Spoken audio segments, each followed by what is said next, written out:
वळूयात पुढच्या बातमीकडे। नारळी पौर्णिमेचा कोकणात मोठा उत्साह पाहायला मिळतोय।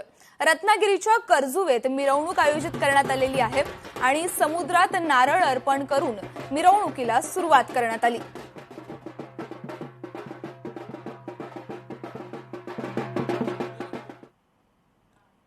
दरवर्षी आम्ही सर्व शेतकरी आजूबाजूचे तमाम मच्छीमारी करणारे व्यावसायिक नारळ अर्पण करतो आणि नारळी पौर्णिमेनंतर दुसऱ्या दिवसापासून आम्ही संपूर्ण आजूबाजूच्या गावातले लोक मच्छीमारीचा व्यवसाय करतो आणि यावरती आमचा उदरनिर्वाह चालू होतो।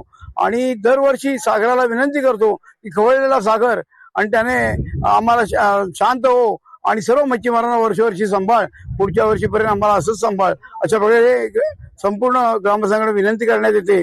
आणि आम्ही पारंपरिक पद्धतीने महिला वर्ग, मुलं, वयोवृद्ध माणसं सगळे नारळ अर्पण समुद्राला करत असतो आणि त्याप्रमाणे सागर आम्हाला सांभाळत असतो। यानंतर बातमी आहे छत्रपती संभाजीनगर मधून।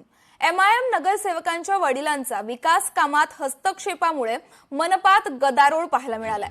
MIM नगरसेवक यांचे वडील कंत्राटदाराला भेटायला ये म्हणत कंत्राटदारावर दादागिरी करत असल्याचा आरोप आहे। नगरसेवकांचे वडील किंवा नातेवाईक हस्तक्षेप करत असतील तर थेट गुन्हा दाखल करण्याची MIM विरोधी पक्षनेते यांची मागणी आहे। MIM पक्षाचं नाव घेऊ नका असं म्हणत MIM नगरसेवक यांचा गदारोळ आहे।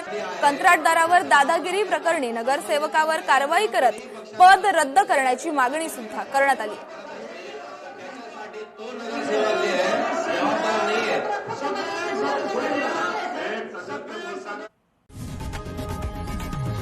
लोकशाही मराठी ऐका, पहा, जागरूक रहा।